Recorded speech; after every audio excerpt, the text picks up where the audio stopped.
lap of the race yesterday. Despite the rain coming down, seemed to find more time out there, did young Ethan.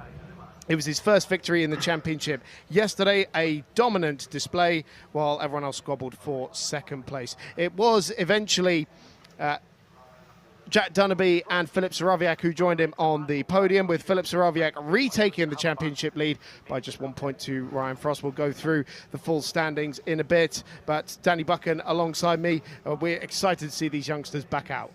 Yeah, I'm excited to see Ethan Sparks now. He's won that race yesterday. You know, he'll have a huge weight lifted off his shoulders. And, you know, with that sometimes comes that release of pressure. So, you know, we might see him just get to the front and clear off. You know, he was quick yesterday when the rain came. He said it sort of upset his rhythm a little bit, and he's hoping it doesn't come. But like you said, Chris, it's in the air. You know, it was raining a little bit in Sector 1 in that Superstock race. And, yeah, let's hope the rain stays away.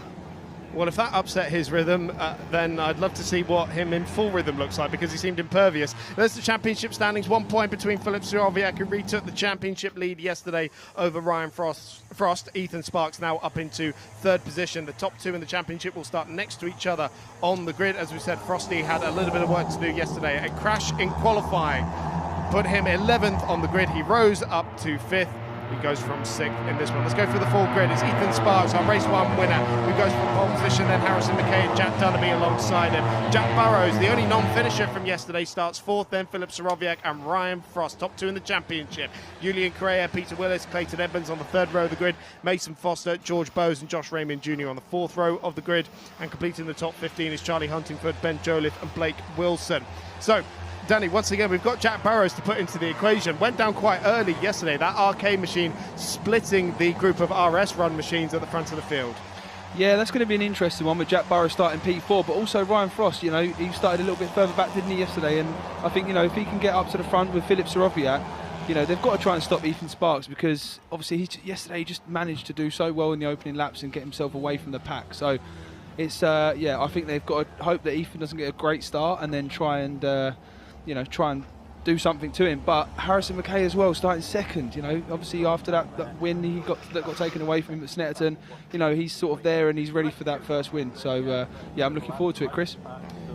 As are we, all these youngsters on identical Honda machinery on the road to MotoGP. There is Ethan Sparks. First came to Brands Hatch in the arms of his father at just 3 years old.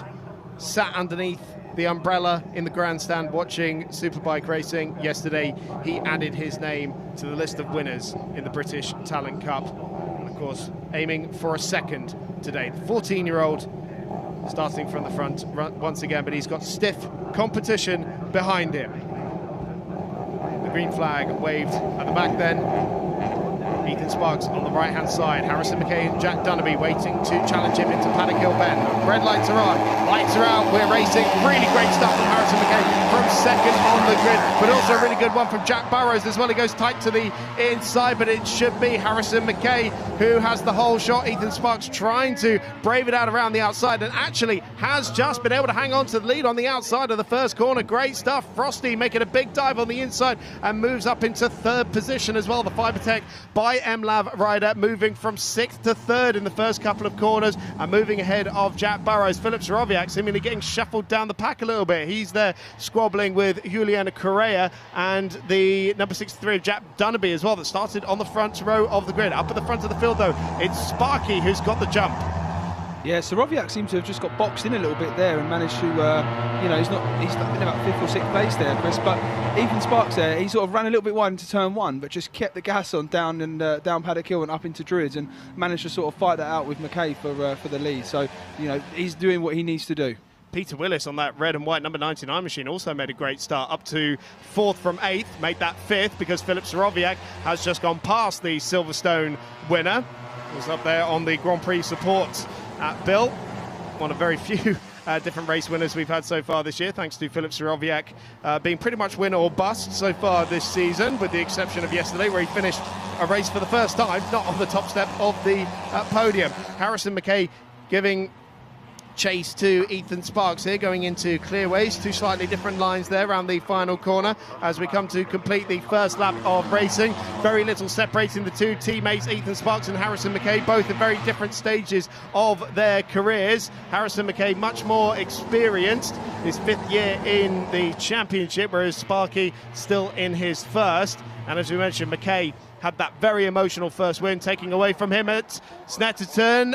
That was Sparky going a little bit wide into Druids. Has that cost him the lead? No, not quite. Harrison McKay still sitting there in second position. McKay we saw out in Knock Hill, not on British Talent Cup machinery, but on the sport bike specification Cove, as they continued their development on that bike. But back on the 125 for this weekend, they're starting to pull away a little bit from Frosty, and once again the top two in the championship are line astern in the race order. It's Frost, Sorowiak, Peter Willis, and then Jack Dunnerby.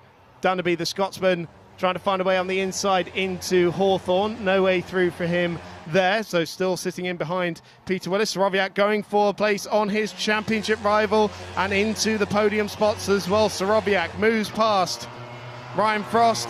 A lunge on the inside here from Harrison McKay into Sheen. That was never going to come off. No, Sorowiak's not waiting about. You know, that last lap, Chris, he's obviously seen that gap, you know, appearing at the front, and he's just thinking to himself, I need to try and get myself through here and onto the back of this lead pack, because McKay's doing a good job. You know, he's sort of risen to the occasion here with Ethan Sparks, and although Ethan made that mistake at Druids a lap before, you know, he's still doing a great job. So I think Sorowiak now, they need to sort of work together these next 4 to try and close that gap, and I really think that if they can sit behind Philip Sorowiak, which Ryan Frost doesn't look like he wants to do, is that they can close that gap.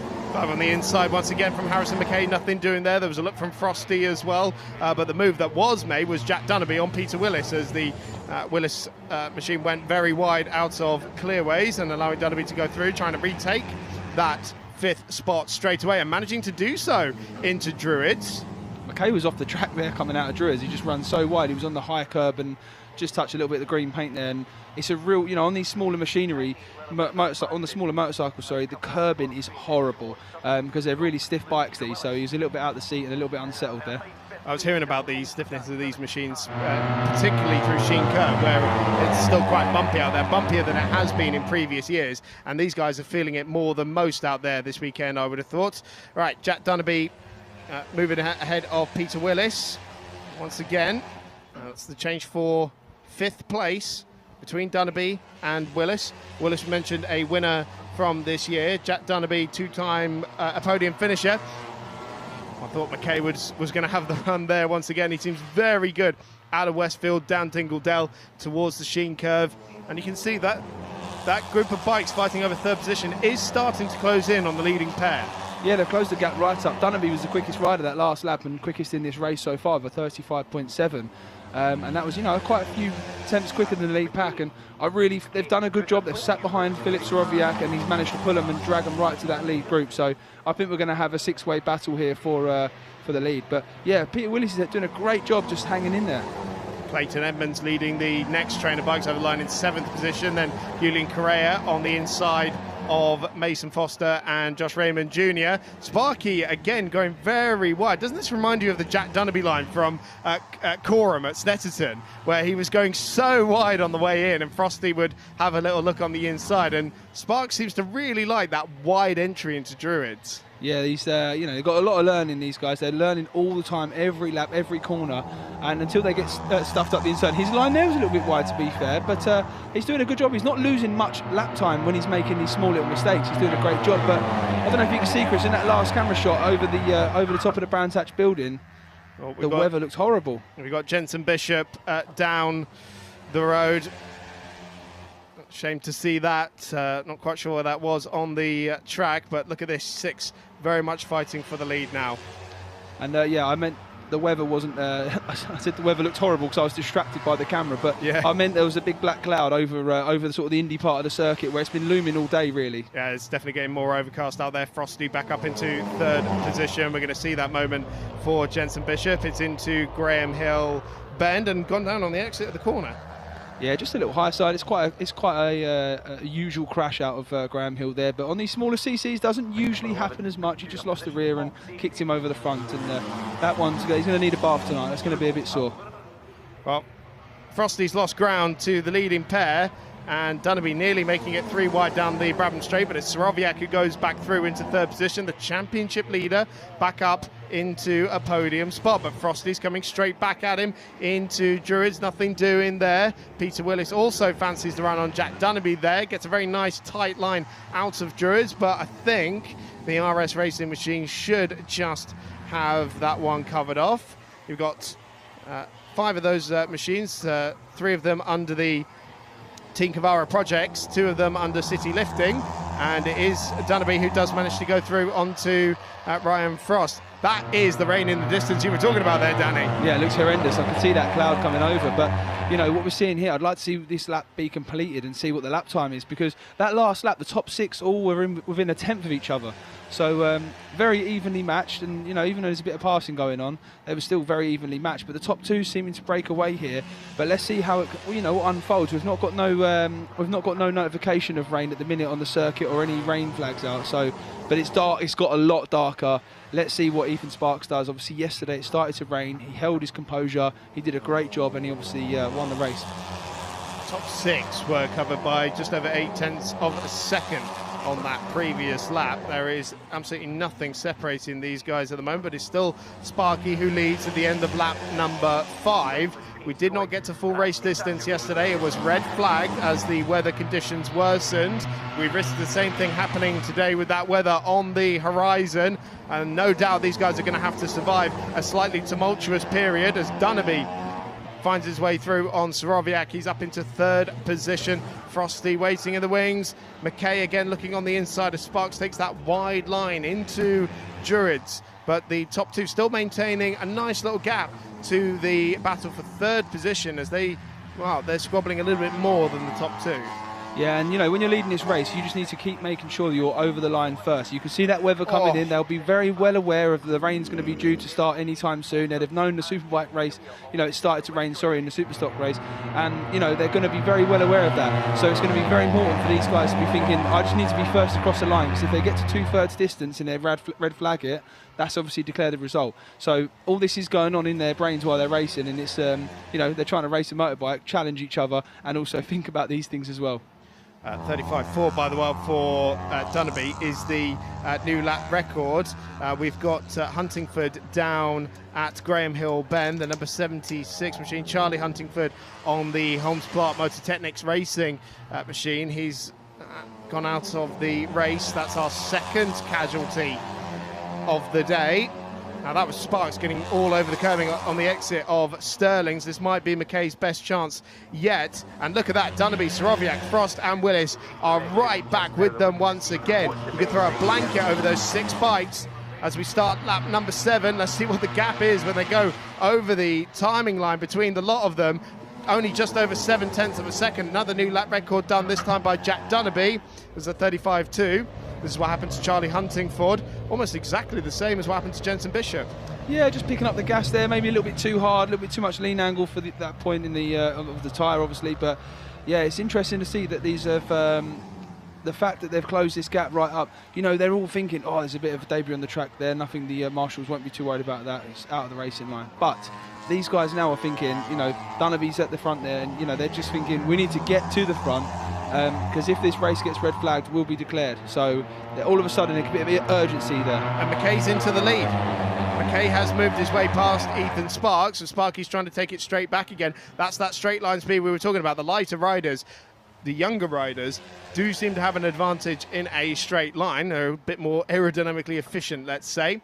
McKay trying to take it back into Westfield. He's been pretty hot through here over the course of the race, but can't take the lead back again there, and might actually end up costing himself a place to Jack Dunnerby. No, Dunnerby has to follow in behind, and for all the talk of Ethan Sparks in his rookie campaign, Dunnerby is another one of these youngster riders who's coming in for his first season and doing a cracking job out there.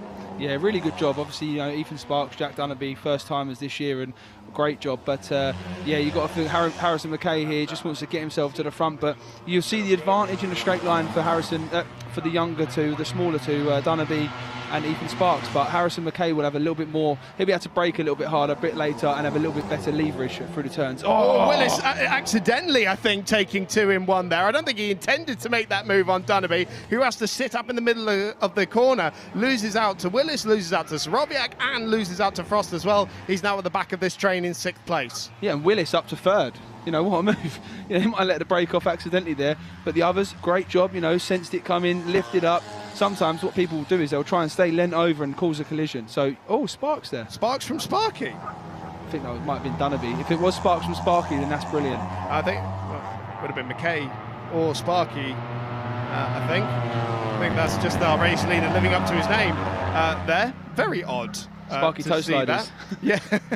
Dunderby trying to take back one of those places on Ryan Frost, moves himself up into 5th position through Hawthorne. Oh, that is a massive accident for Peter Willis. Yes, the number 99, the Silverstone winner. And oh my goodness me, that is one trashed machine. Yeah, I'm not sure. You know, as he's gone into the turn there, he's lost that.